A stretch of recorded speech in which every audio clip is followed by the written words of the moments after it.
On the third day, when the parents and sisters had gone away, Cinderella went once more to her mother's grave, and said to the little tree, "Shiver and quiver, my little tree, silver and gold throw down over me."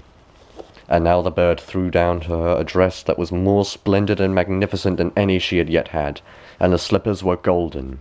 And when she went to the festival in the dress, no one knew how to speak for astonishment.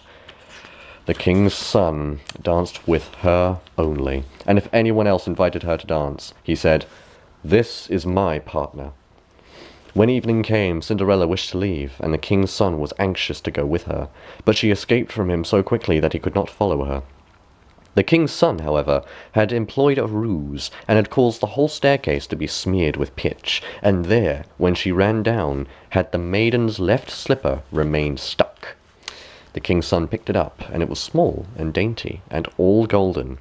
Next morning he went with it to the father, and said to him, "No one shall be my wife but whose foot this golden slipper fits." Then were the two sisters glad, for they had very pretty feet. The eldest went with the shoe into her room and wanted to try it on, and her mother stood by, but she could not get her big toe into it, and the shoe was too small for her. Then the mother gave her a knife and said, "Cut the toe off. When you are queen, you will have no more need to go on foot." The maiden cut the toe off, forced the foot into the shoe, swallowed the pain, and went out to the king's son.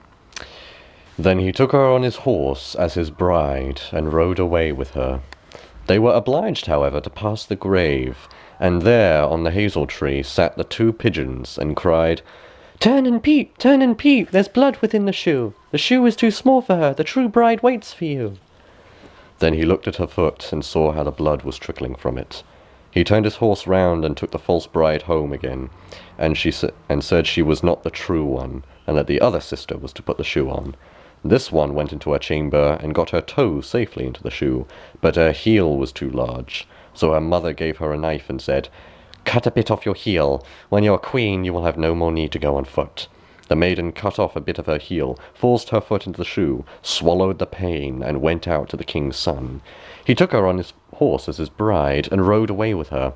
But when they passed by the hazel tree, the two pigeons sat and cried, turn and peep, there's blood within the shoe. The shoe is too small for her, the true bride waits for you."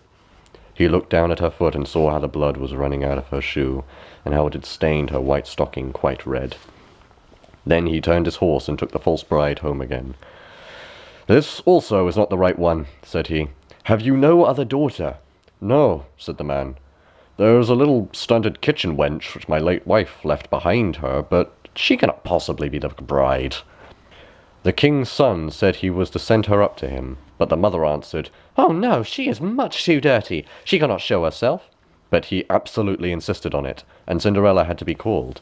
She first washed her hands and face clean, and then went and bowed down before the king's son, who gave her the golden shoe.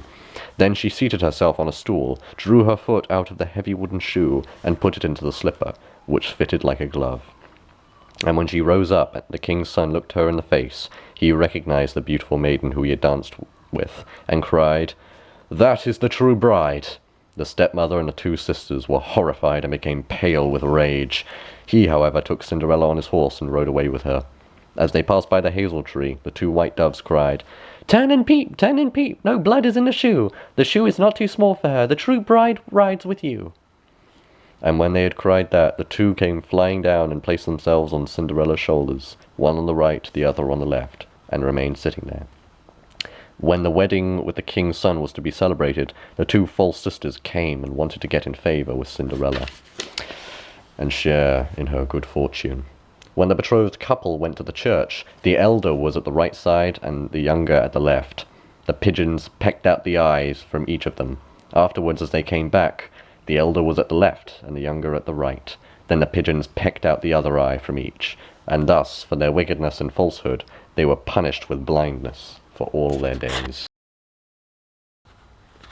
And now it is time for all little children to go to sleep. Good night.